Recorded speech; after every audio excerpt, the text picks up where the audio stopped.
What up, gang? What up, miss? Oscar! Hello. Hey, Oscar. Hi, Dan. I feel like this whole fight with Arman, may be one of the longest running in your career. It feels like it's been a long time coming. Now you're finally here, a few days away. Are you excited to put your hands on this man that you allegedly hate so much? Yeah, I hate a lot of people. No, it definitely is. All of that's kind of fading away now. Like as the fight draws closer, yeah, obviously we don't like each other, but a lot of that's just fading away as we draw closer. I'm just excited for the event. I'm excited for the moment. I'm excited to get out there and to just take it from him. He's the number one contender. He's the next in line for a title shot. I'm going out there to steal it. I'm going out to rob this man. You said after your fight with Gamrot that you wanted the hardest path to the title, and you said Arman would be the hardest path. Is that still the goal here? Beat him and go straight into world title shot and world contention?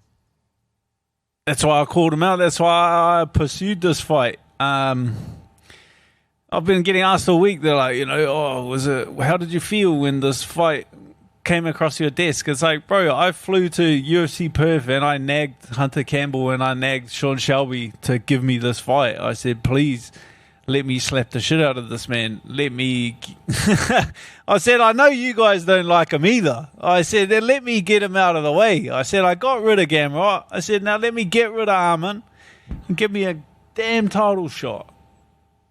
When you got to see him yesterday, right, you did your face-off. I mean, you've done a lot of those. I don't know how much you can take away from it, but when you finally got to see him, experience that in person, did you get anything from it? Yeah, that's kind of why I laughed when he extended his arm to my chin, and I said, think of my trousers is longer than your arms, mate. I'm not too worried about that. Yeah, so I kind of laughed. He's got I've got a pretty big reach advantage out there. So obviously, the strategy he has said he's going to implement is wrestle heavy, come out and wrestling.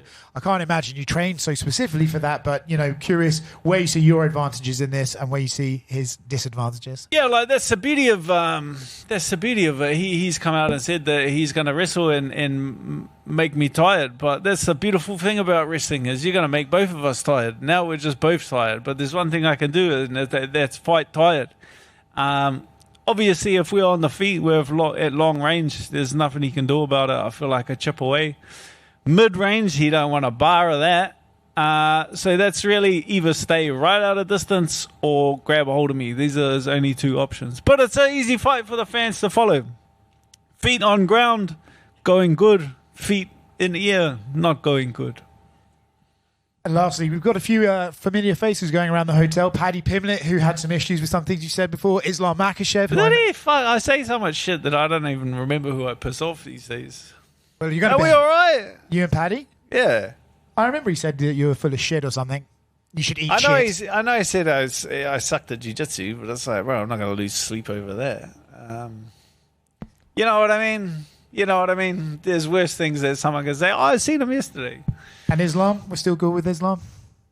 Well, that's the thing about pissing other people off. It's not really, I piss them off.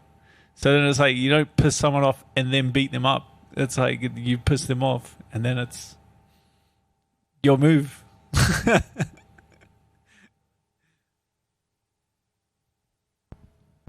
Dan, hi. Yo. Long time no see. Yeah. Well, we haven't seen you in a while in the octagon, actually. And come Saturday night, any big changes or some significant improvements that we can expect from you? Always. Yeah, I feel like in the last couple of years, I made some pretty big improvements in my game. I just haven't been able to, just due to injuries, haven't been able to showcase them. But I've still been in the gym, getting better and plugging holes. So definitely. Thank you. And I think a lot of people have often viewed you as just an action fighter. Somebody who's like oriented on like delivering the so-called bangers, the cool fights and stuff. But would you say that right now you're more focused on like just getting that title? That's like the main goal. Well, that's why I wanted this fight. It's because you reach a certain stage of your career and you achieve all these smaller goals that you set out for yourself. You know, when you first, I just wanted to be a UFC fighter, then you achieve that. And then I wanted to get some cool knockouts and get some bonuses, and I got that. And then you want to be in the rankings, and you want to be in the main event. So it's like you set new goals. And the only goal that I have yet set my sights on is be the title. And it's, I'm in that position now. It's like, do you want to be a fun guy? Or do you want to be a champion? It's like, I am a fun guy, but I also want to be a champion.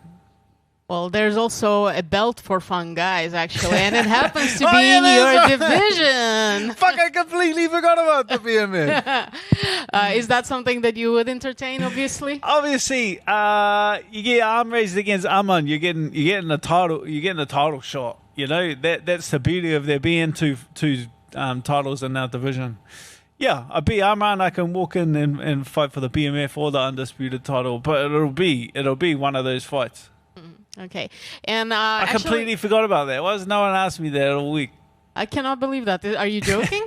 That's the first time it was brought up at the BMF. I had crazy. completely forgot about it. That is crazy. It is a fun guy championship. Yeah. Actually, I think, you're one of those very rare people who I think everyone can agree that deserves to fight for that. But actually, when you and I talked before, you mentioned that your losses to Islam and Chandler kind of bothered you, and as any loss, you would like to get that one back, those back. Well, Islam is no longer in the division, and I don't know if yours and Chandler paths will ever cross again. But I know it's not the same. But say that you defeat Arman because of the stylistic similarities. Do you feel like that victory would kind of scratch that itch a little bit and just kind of prove it to yourself and to others just how much you've improved as a fighter? I don't know if that makes sense. No, that makes sense. I was following. I don't feel like I really have anything to prove to anyone else. I'm not really in the position where I have to prove anything to anyone. I know the sport. I know what I'm capable of. It's just going out there and being myself, and I can beat any of these fighters on the face of the planet. So it's it's just been a lot of hard work. I've everyone's seen my journey through the UFC. They've seen the losses. They've seen me picking myself back up and stick it out a lot longer than a lot of other fighters have. So it'll just be cool. It'll just be one for the guys that it'll just go to show that if you just keep working hard and picking yourself back up, that you can achieve the success that you set out for. Just wondering if you've seen the latest updates to the rankings that they were published yesterday, and if you have, what are your thoughts about that? I didn't see it. What was it? Well, there's some certain changes. Paddy Pimblett is right now in top 5. Fuck, that's hell. Not sure. Nah, they must be giving him a title shot, eh? They must be cherry picking him a title shot. Nah, fuck. It is what it is. Do you pay attention to that at all? Nah. It is what it is. They're just numbers. And just one last from me. You did one of the interviews, and you said that sometimes, on the night of the fight, Dan Hooker shows up, and sometimes it's some other guy that shows up. Say the word. But when Dan Hooker shows up, that's the one that I would like to focus on. Who is that Dan Hooker, if you can tell us? Dangerous, brother. Dangerous. Can knock people out. Yeah, I'm confident, man. I'm confident coming into this weekend and Saturday night that I've got this covered. Thank you. Good luck. Hey, Dan. If you win this fight, I think you will become one of the contenders for the title fight. How do you see your chance against Topuria? We know he had some knockout power, but you have tough chin. So, the goal would not be to get not clipped on the chin. Yeah, obviously, just using your length and knees and elbows and stuff, it'll be a good fight. I think that's just a good fight. I don't see that fight coming out of the first round. I think that's a wild fight. Thank you. Good luck. Hello. Hello, Don. You've stayed pretty relevant and a top contender in one of the toughest, if not the toughest, division in the UFC. What's the biggest key to your longevity? Yeah, just not like the longer it takes you to get over a loss and confront that and be honest with yourself about where you went wrong is the longer it takes you to get back up. You know, a lot of fighters, they lose 1 or 2 fights and they just stay down in the dumps, and it's like, well, the only person you're hurting in the long run is yourself. So just dust yourself off, get back on the horse.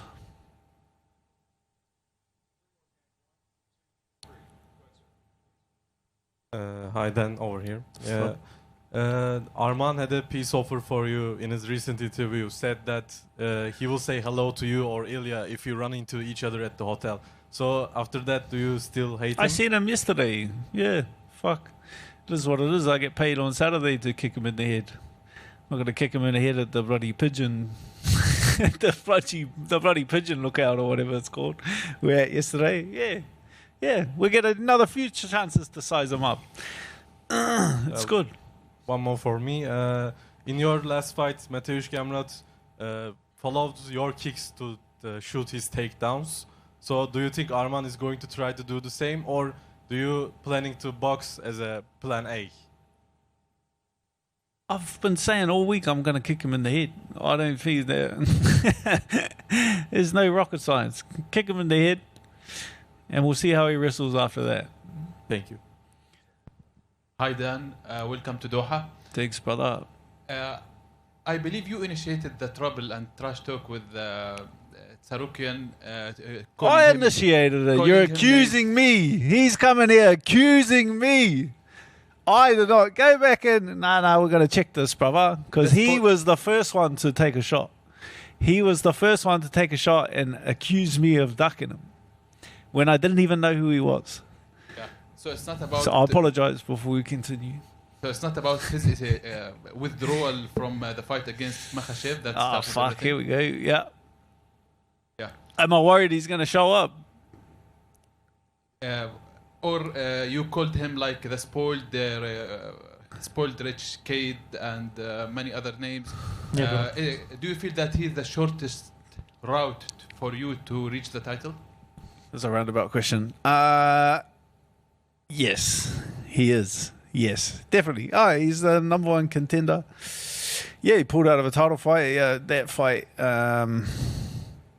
maybe should have got rebooked, but obviously in the way that he pulled out, the UFC told him he needed another win, and between me and him, I looked at the division. None of the big name guys are going to fight him. You know, the champion's got a legitimate excuse to avoid him. He can say, I'm not going to fight a guy who's going to pull out on that short of notice. The big name guys, Gagey and stuff like that, they have a good. He gave everyone a good reason to avoid him. Bro, if I didn't chase him down, hunt him, and fight him, who else is he going to fight? You know what I mean? Like, he'd have to go fight someone outside the top 10, or fight Gamrot or something like that. He should be thanking me. Ilya made it clear that he don't want to fight against Tsarukyan, but I think he would be more interested to fight you. What do you think? Yeah, he would. He would. Of course he'd be more interested. We get to sell more pay-per-views and we get a more exciting fight. Last question. Tell us about your experience so far in Qatar. Beautiful. I'd love to get out and check it a bit more. I think we're relaxing for the rest of the day and all of tomorrow. So if you got any recommendations, fire them through, and I'll look forward to it. Arabic food after the fight. After the fight, yeah. We got no food tomorrow, so. Hello, Dan. How are you? Good. I have a few questions for you. As one person say, Australia has no wrestling. That's why people from Australia need to ask a help from one grappler, Craig Jones. But as we see, the last one, his help does work with Islam Makhachev. Can you ask some advices from Craig Jones for the upcoming fight with Arman Tsarukyan, or not? Did I what? Nah, I got that. I speak fucking. Did I ask Craig for help? Yes. No, we'll go out for a beer after the fight, but nah. For this upcoming fight. Nah.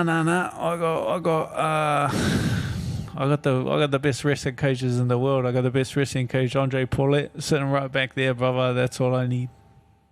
And the last one from me. The manager of Justin Gage said that if Paddy Pimblett would get title shot before Justin Gage will out from the sport, out from the MMA. What do you think about that situation? Ooh. You can't give Paddy the title, can they? No, I mean, it looks like they're probably going to. It looks like they're probably going to do Paddy for the belt. But that's just, that's a bit ridiculous. Or if he gets a title shot older than you. Yeah, but you can't do that either. You can't just be like, I'm not playing anymore if no one gives... like, you can't... like, you know how you get a title shot is you beat Arman Tsarukyan. That's how you get a title shot. You beat the number one contender. You beat the best guy in the division. And you get a title shot. Sitting around and fucking pointing fingers and arguing at who deserves it more. Just go out there and win fights. Go out there and beat the best guy in the division. And you get a title shot. Thank you so much.